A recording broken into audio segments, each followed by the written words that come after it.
বর্ষায় ভিজে গিয়ে হঠাৎ একটু শুষ্ক শুষ্ক কাশি হচ্ছে। এই কাশিতে আপনাদের খুবই সমস্যা হচ্ছে, ঘুমোতে পারছেন না, কাজ করতে গেলেও কাশি হচ্ছে, কথা বলতে পারছেন না। যারা টিচিং প্রফেশনে আছে তারা পড়াতে গেলে বা স্টুডেন্টরাও পড়তে গেলে সকলের মধ্যে কাশি হচ্ছে। এই ধরনের সমস্যা অনেকেই ফেস করছেন। তাই শুষ্ক কাশি থেকে মুক্তি পেতে কী করবেন চটজলদি শুনে নিন।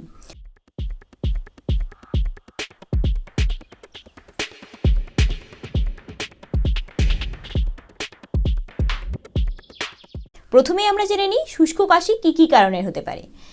কাশি আমাদের সাধারণত একটি রিফ্লেক্স, যা আমাদের কোনো খারাপ জিনিস বা কোনো ইরিটেন্ট আমাদের ফুসফুসে বা শ্বাসনালীতে ঢুকে গেলে কাফ রিফ্লেক্সের মাধ্যমে বা এই কাশি রিফ্লেক্সের মাধ্যমে আমাদের ফুসফুস থেকে বাইরে বেরিয়ে আসে। এই কাশি দু ধরনের হতে পারে, যেমন ড্রাই কাফ বা নন প্রোডাক্টিভ কাফ এবং প্রোডাক্টিভ কাফ, যাতে আমাদের মিউকাস লাং থেকে বেরিয়ে আসে।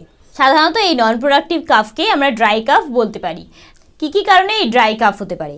বিভিন্ন ধরনের অ্যালার্জি, জিইআরডি, অনেক সময়ই বিভিন্ন রোগের জন্য, যেমন ভাইরাল ইনফেকশন, এনভায়রনমেন্টাল ইরিটেন্ট বা কেউ কেউ যারা এসি ইনহিবিটর জাতীয় ড্রাগ নেন তাদের ক্ষেত্রেও এই শুষ্ক কাশি দেখা যায়।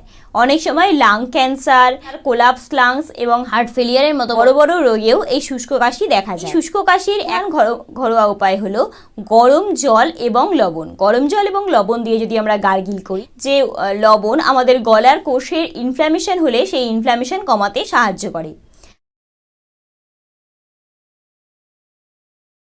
হানি বা মধু, এটিও একটি গুরুত্বপূর্ণ উপাদান। এটি অ্যান্টিব্যাকটেরিয়াল উপাদান হিসেবে কাজ করে এবং আমাদের জীবাণুকে আমাদের গলায় থাকা জীবাণুদের নাশ করে। এছাড়াও আমরা আদা একটি অ্যান্টিব্যাকটেরিয়াল এবং অ্যান্টি ইনফ্ল্যামেটরি বা প্রদাহ কমাতে সাহায্য করে থাকে। তাই আদা দিয়ে গরম জল গার্গিল করা কিংবা আদা দিয়ে চা খাওয়া এই ধরনের সমস্যা থেকে অনেকটাই মুক্তি দিয়ে থাকে। তবে বেশি পরিমাণে আদা খেলে অনেক সময় কনস্টিপেশন, ডায়রিয়া এই ধরনের সমস্যাও হতে পারে। স্টিম ইনহেলেশন, গরম জলের ভাপ নিলেও অনেক সময় এই ড্রাই কাফ থেকে কমতে পারে।